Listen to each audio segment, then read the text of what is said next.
And what I was pointing out is what's interesting about the hardware and the chip that's used for Tesla cars. It's actually not so different from the one used for Neuralink devices.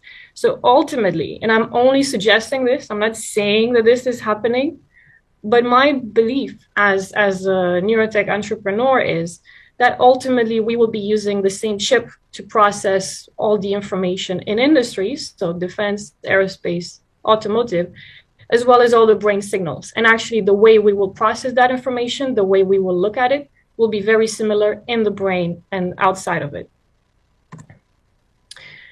And I will now go into the fun topic of how do we extract data from the brain? What information should we extract? How do we know that this information is useful? And how do we make sure on the other side that this is something the industry needs? And how do we know that also people will want to invest in it and that overall this is going to be good for business? This has been a question that I really enjoyed thinking about in the past years.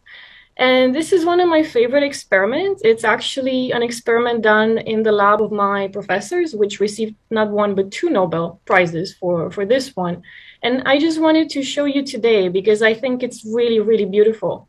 I often get to see data that is not convincing, and that upsets me as a scientist. But once in a while, we get to see things that are so clear coming from neuroscience that it becomes really obvious how we can emulate that.